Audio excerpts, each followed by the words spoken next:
I made 300 shilling a month as an apprentice, and 100 shilling I had to give my parents so I could get the food.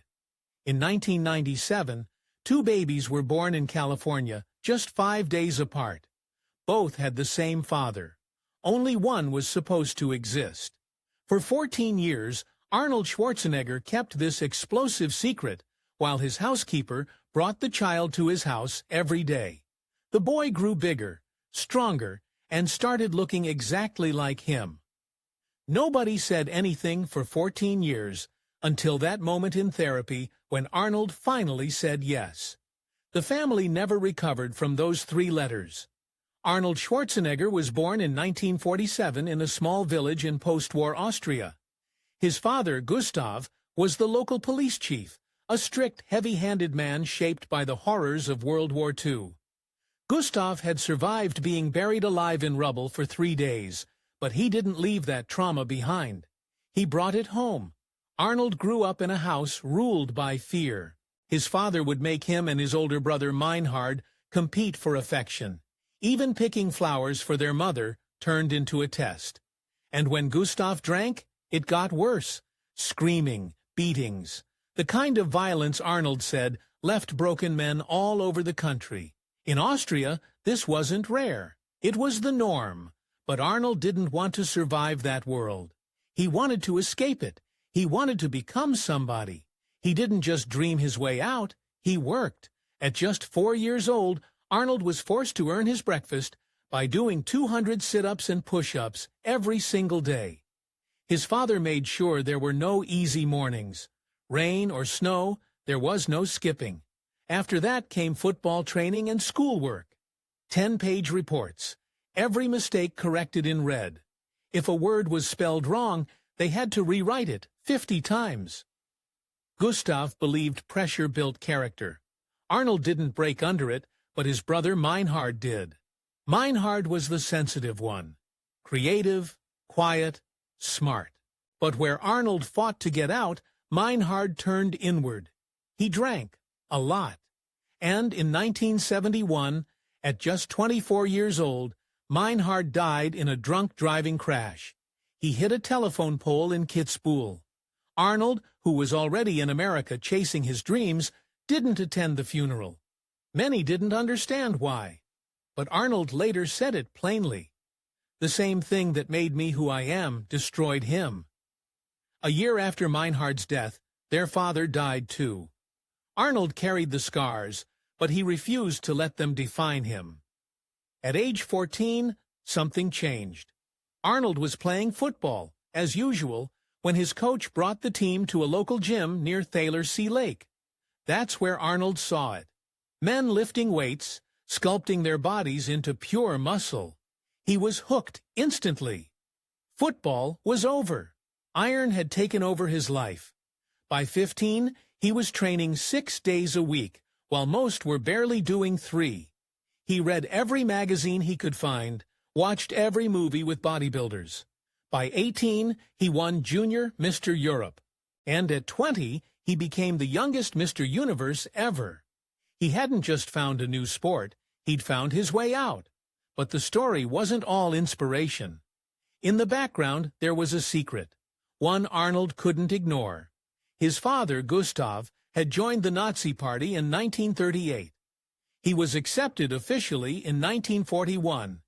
He wasn't just a member, he was part of the SA, the brown-shirted stormtroopers. He served as a master sergeant in the Nazi military police and fought in brutal battles from Poland to Leningrad. For years, Arnold said nothing, but in 1990, he asked the Simon Wiesenthal Center to investigate his father's past. The first reports found no war crimes, but deeper digging later revealed Gustav's full involvement. Arnold never denied it. Instead, he used it. He spoke publicly against hate, against violence, against repeating what he had seen in the broken men around him as a child. At 19, Arnold made his first bold move. He left Austria and headed to Munich. He had nothing but a suitcase and a dream. After finishing 9 months of mandatory army service, he stepped off the train in a new world. The city was huge, loud, and overwhelming, but Arnold told himself, "This is going to be my new home." He moved into a one-room flat on Christophstrasse, living with other bodybuilders like Franco Colombo. Money was tight. Sometimes he slept in a storage room at the gym, but he didn't care. He was finally where he needed to be. He worked as a gym trainer at Schillerstrasse 36, earning just enough to survive. The equipment was old, the space was small, but for Arnold, it was perfect. It gave him access, and he made the most of it. He trained for 5 to 6 hours a day, 7 days a week. No excuses. He focused on weak spots, calves, thighs, arms, pounding them with up to 60 sets per session. He slept 10 hours a night. No drinking, no smoking, just discipline. Even his flatmates were bodybuilders. They trained together, worked side jobs, and kept each other going. The gym became more than a place to lift weights. It became home. Then came the breakthrough. In September 1967, at just 20 years old, Arnold won Mr. Universe in London. He had tried before and lost, but this time he beat Dennis Tinerino, an American favorite. The wind sent shockwaves through the bodybuilding world. Arnold's size, shape, and showmanship were unmatched. When he got back to Munich, he stood shirtless in the snow for a photo shoot. He didn't care about the cold. He cared about being seen. That win wasn't the end. It was the beginning. Arnold would go on to win Mr. Universe 5 times and Mr. Olympia 7 times. But the world had already started to notice. His training methods were as extreme as they were controversial. While others stuck to short, structured workouts, Arnold believed in overkill. He trained twice a day, 6 days a week, chest and back in the morning, legs, calves, and abs in the evening. The next day, shoulders, biceps, triceps in the morning, then more calves and abs at night. His off-season weight climbed to 255 pounds, 20 to 30 more than his competition weight. Experts warned he'd burn out, but he didn't. He kept pushing, believing you had to shock the muscles to grow. Of course, not all the growth came naturally. Arnold has admitted to using steroids, mainly dianabol and testosterone, starting in his late teens. He said it was under doctor supervision and in small doses. 100 milligrams of testosterone a week and 3 dianabol a day, he explained. Back then, steroids weren't illegal, and the culture around them was very different. Still, some old gym mates claimed he used more than he admitted, and that he introduced others to it. Arnold never pretended to be perfect, but he was honest about what it took. He stepped off the plane in October 1968 with a duffel bag, a heavy accent, and just $20 in his pocket. Arnold Schwarzenegger was only 21. He didn't speak English well. He didn't know the culture, but he knew one thing. He wanted to make it in America. Born in a tiny Austrian village after World War II, he grew up poor, surrounded by discipline and cold winters. By the age of 20, he had already become Mr. Universe. But that wasn't enough. America was the dream that started when he was just 10. His early days were rough. He didn't understand menus or slang. People laughed at him, but the bodybuilding community took him in. Strangers gave him dishes, blankets, even a TV. Joe Weider, the man behind the biggest bodybuilding events, gave him a place to stay and paid him just enough to train full-time. Arnold never forgot that kindness. He often said he didn't make it alone. Only 2 years later, he won Mr. Olympia at 23, the youngest to ever do it. He kept winning year after year. From 1970 to 1975, he was unbeatable. He beat legends like Sergio Oliva and Lou Ferrigno. Even when Mr. Olympia tried splitting the contest into weight classes, Arnold came out on top. In 1980, he shocked everyone with a comeback win, his 7th title. His first victory earned him just $1,000. By 1980, the prize was $25,000. He helped grow the sport just by being in it. But Arnold didn't just win with muscles. He used his mind, too. He got inside his rivals' heads. Before one big contest, he sat with Lou Ferrigno at breakfast and told him he looked almost ready, planting doubt just hours before the show. It worked. Lou froze. Arnold never left these things to chance. He told jokes, dropped rumors, made competitors second-guess themselves. If they couldn't handle the pressure, he believed, they didn't deserve to win. While others just lifted weights, Arnold treated it like art. His 22-inch biceps became the stuff of legend. He trained arms multiple times a week, using brutal, high-volume routines. But he didn't just curl for hours. He focused deeply, connecting his mind to every movement. He even twisted his wrist just right to peak the outer head of the biceps. He wanted not just size, but shape, detail, perfection. Then came the cameras. In 1977, pumping iron hit theaters. It made bodybuilding cool, and Arnold a household name. But the film wasn't all real. Some parts were scripted, including the story about skipping his father's funeral, which wasn't even true. They even faked a rivalry between two other bodybuilders for drama. Arnold didn't mind.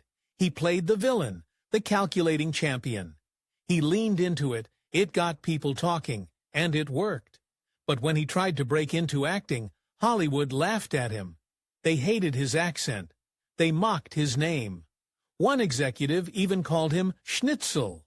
They told him to play villains, Nazis, anything but a hero. He didn't fit the mold. In the 1970s, leading men were small, smart, quiet. Arnold was the opposite. Still, he pushed forward. His first film was Hercules in New York in 1970. It was awkward. They changed his name to Arnold Strong and dubbed over his voice. The film bombed. For 5 years, he got no major offers. He stayed patient. Then in 1976, everything changed. He landed a role in Stay Hungry, and this time his accent worked. His charm came through. He even won a Golden Globe for Best Acting Debut. That win opened new doors. In 1982, he starred in Conan the Barbarian. It had a $20 million budget and earned $79 million worldwide. The gamble paid off. Arnold was now a real movie star. His size, his accent, and his strange screen presence became strengths, not weaknesses. Then came 3 words that made history. I'll be back. In 1984, Arnold starred in The Terminator. The film cost just $6.4 million to make, but earned $78 million. His line, I'll be back, was almost cut. He thought it sounded weird, but director James Cameron insisted. The phrase became iconic. Suddenly, Arnold wasn't just a star. He was a legend. From there, the hits kept coming. Between 1985 and 1991, he became the face of action movies. Commando made $57 million, Predator made $98 million, The Running Man, Red Heat, Raw Deal. Each one added to his growing empire. He wasn't just acting, he was shaping the genre. But then, he shocked everyone again. In 1988, he did a comedy. Twins paired Arnold with Danny DeVito. The idea sounded crazy. 2 brothers who looked nothing alike. But the movie made $216 million worldwide on a $15 million budget. Arnold, DeVito, and the director all skipped salaries for a cut of the profits. Each made over $35 million. It proved Arnold could do more than blow things up. He could make people laugh. Then came Total Recall in 1990. With a $65 million budget, it was one of the most expensive films ever made. The effects were groundbreaking. The film pulled in $261 million globally. Sci-fi had never looked like this before. And then came the real juggernaut. Terminator 2, released in 1991, had a $102 million budget, the biggest in history at that time. It earned over $517 million worldwide. The effects were revolutionary. Arnold earned $15 million, making him the highest-paid actor in the world. T2 changed action movies forever and cemented Arnold's place at the top. By 1993, he was officially crowned International Star of the Decade. No one questioned it. He wasn't just a bodybuilder anymore. Not just an actor. He was a global icon. In 1996, Arnold Schwarzenegger was on top of the world. He was a global action hero, married to Maria Shriver, part of the powerful Kennedy family, and gearing up for a future in politics. But behind closed doors, he was living a dangerous double life. That year, while Maria was pregnant with their fourth child, Arnold secretly began an affair with Mildred Baena, their longtime housekeeper. But the scandal wasn't just about the affair. It was the timing that made it jaw-dropping. Maria gave birth to their son Christopher on September 27, 1997. Just 5 days later, Mildred gave birth to Joseph, Arnold's secret child. Both women were pregnant at the same time, living under the same roof. Mildred would even bring baby Joseph to the house. No one suspected a thing. On paper, Joseph's birth certificate listed another man, Mildred's husband, Rogelio Baena, as the father. But as Joseph grew, his resemblance to Arnold became impossible to ignore. When the truth finally exploded, it didn't just break a marriage, it tore apart a family. Joseph became estranged from his half-siblings, and Mildred had to flee Bakersfield to escape the chaos. Just when it seemed like things couldn't get worse, they did. In 2003, as Arnold campaigned to become governor of California, the Los Angeles Times dropped a bombshell. 15 women accused him of groping, humiliating, or making sexual advances, stretching back over 30 years. These weren't vague accusations.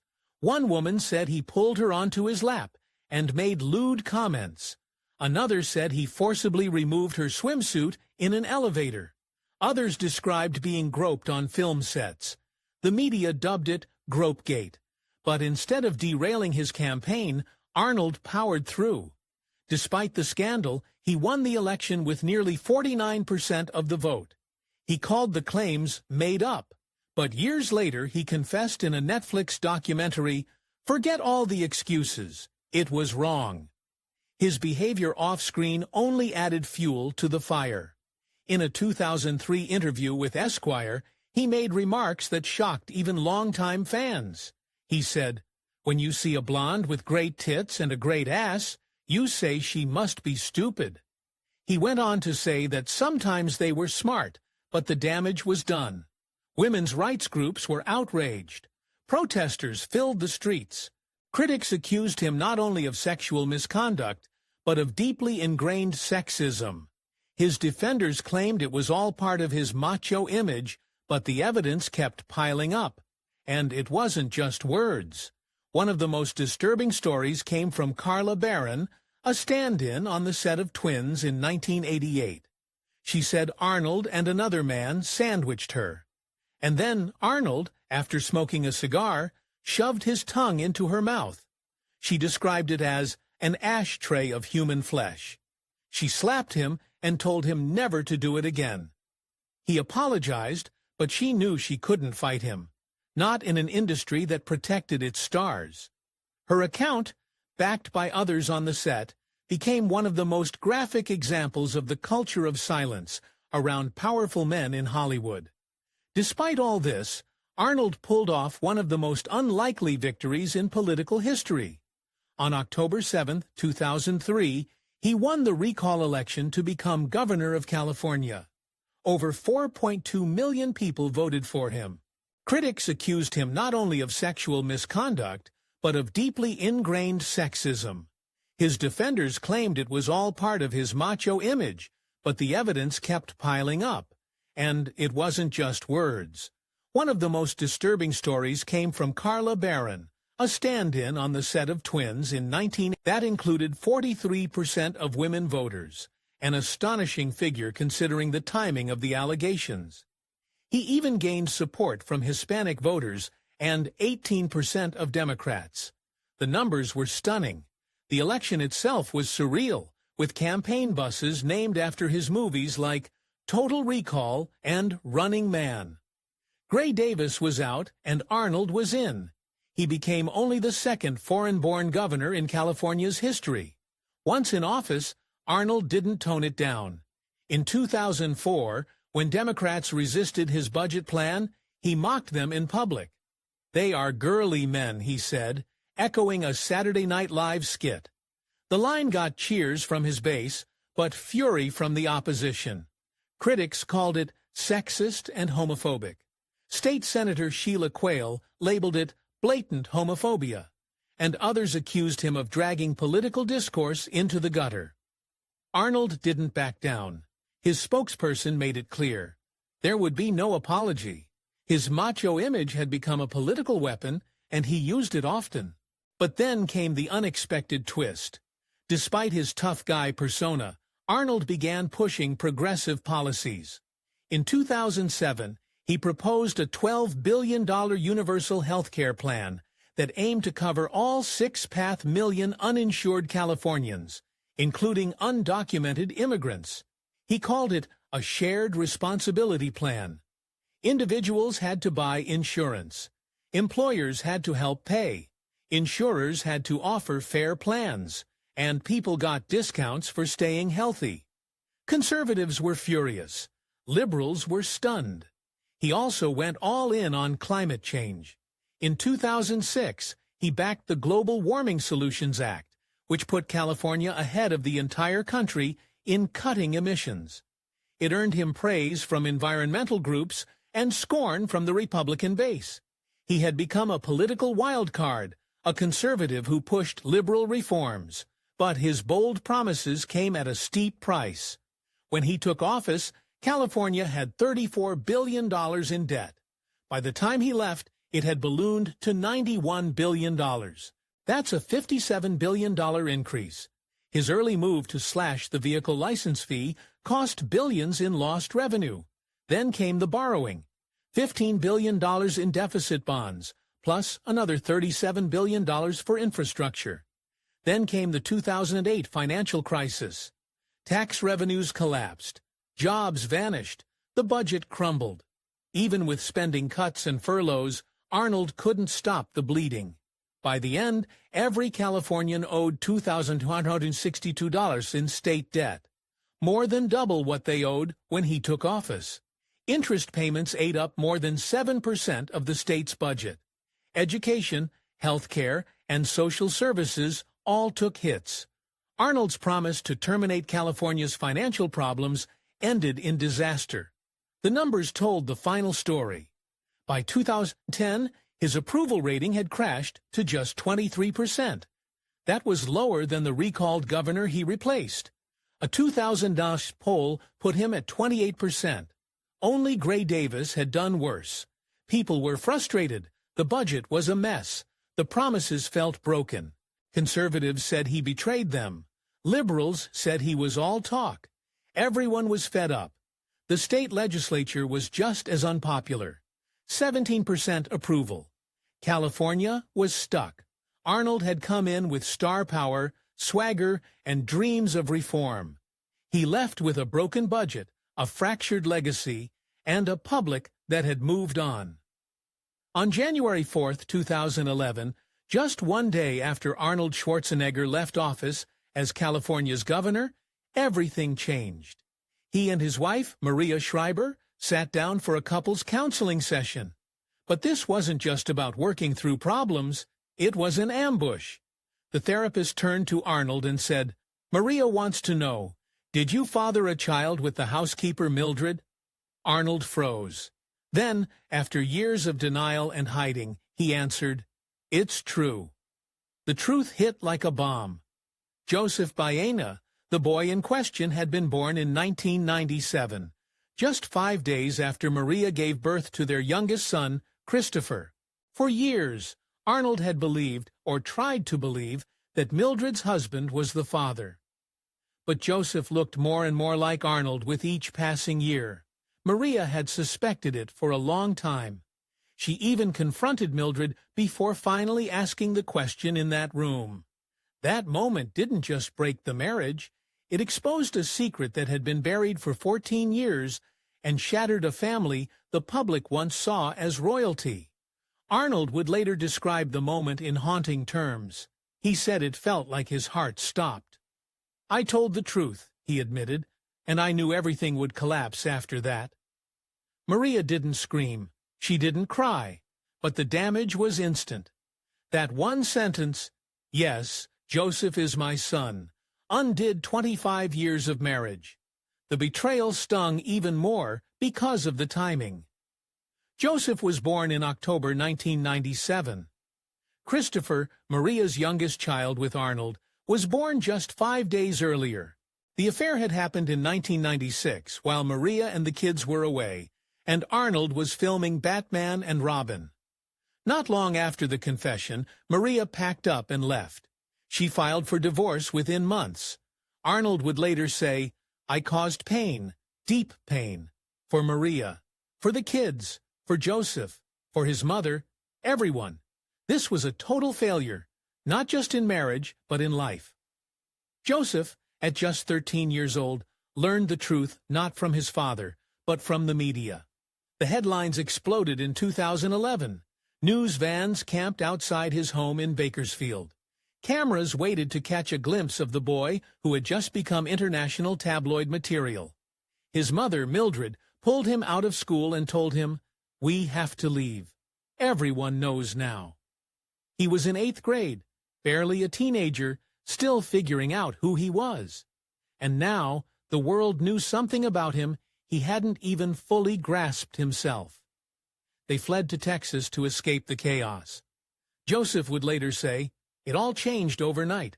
My body was changing, my mind was changing, and now my life had just flipped." Even though Arnold and Joseph would later grow close, bonding through fitness and training, those early days were pure trauma. Maria, on the other hand, was heartbroken in ways that went beyond betrayal. She had just lost both of her parents, Eunice and Sergeant Shriver, between 2009 and 2011. Her emotional foundation had already been shaken. Now her marriage was gone too. She described it as feeling like she had no identity left. "It broke my heart. It broke what was left of me," she said. She was flooded with grief, fear, anger, and shame. In July 2011, she officially filed for divorce, citing irreconcilable differences. But the legal battle dragged on. The divorce wouldn't be finalized until 2021, 10 years later. In those years, Maria sought healing wherever she could. Therapy, meditation, even shamans and psychics. The marriage collapse wasn't just a personal disaster. It was a very public fall from grace. The Kennedy legacy met Hollywood scandal, and Maria stood at the center, trying to hold herself together. Arnold tried to get back on screen. In 2010, he showed up for a brief cameo in The Expendables. It was shot in just 2 hours, but fans went wild. Seeing him with Stallone and Bruce Willis again stirred up serious nostalgia. In 2012's Expendables 2, his role got bigger. He was back, or so it seemed. But by the time Expendables 3 rolled around, he wasn't happy. He thought the writing was weak, and his character was pointless.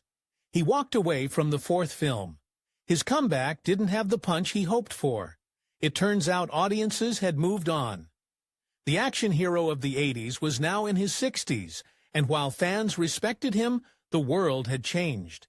His time on top was behind him. Then came Terminator Genisys in 2015. Arnold returned to the role that made him a legend. The budget was massive, around $155 million. The goal was clear: revive the franchise and revive his star power. It didn't go as planned. The U.S. box office opening was just $28.7 million. After 5 days, it only made $44.2 million in America. That was shockingly low. The film did better internationally, $74 million, but still not enough. It became one of the weakest performers in Terminator history. Even Arnold's famous line, "old but not obsolete," couldn't save it. Studios hoped China would carry the film, but the West had lost interest. The failure made one thing obvious: the magic of Arnold's blockbuster era couldn't be repeated. but there were deeper issues still looming. Back in 2003, just before Arnold ran for governor, the Los Angeles Times published a bombshell story. Multiple women accused him of groping and inappropriate behavior. Arnold denied everything at the time, calling it made up. But by 2023, in the Netflix docu-series Arnold, he finally admitted the truth. "Forget all the excuses," he said. "It was wrong." More than 15 women had come forward over the years, claiming similar experiences, some stretching back 3 decades. His late apology was a powerful moment of reckoning. It didn't erase the past, but it showed that even icons can be forced to face the truth eventually. His own confession about fathering a child with the housekeeper was included too, and with it, he finally owned what he once tried to bury. In 2022, Schwarzenegger found himself in the headlines again, this time for a 4-car crash in Los Angeles. He was driving a black GMC Yukon when it collided with a red Toyota Prius at Sunset Boulevard. The SUV rolled on top of the Prius and hit 2 other cars. Arnold was fine, but Cheryl Augustine, the woman in the Prius, wasn't. She suffered head trauma and bleeding in the brain. Her lawyer said she was now permanently disabled. She filed a lawsuit, accusing Arnold of reckless driving. She claimed he refused to take responsibility. The LAPD found no drugs or alcohol involved. Still, the crash showed how one moment behind the wheel could have lifelong consequences for someone else, and how celebrity doesn't protect you from civil court. Despite everything, Arnold tried to stay close with all 5 of his children. That includes Joseph Baena. While his affair destroyed the marriage, he made it a point to be present in Joseph's life. Catherine, Christina, Patrick, and Christopher, the children he had with Maria, still appear with him at public events. He praises all of them in interviews and online, celebrating birthdays, milestones, and achievements. He calls their relationship "fantastic." Joseph, meanwhile, has forged his own path.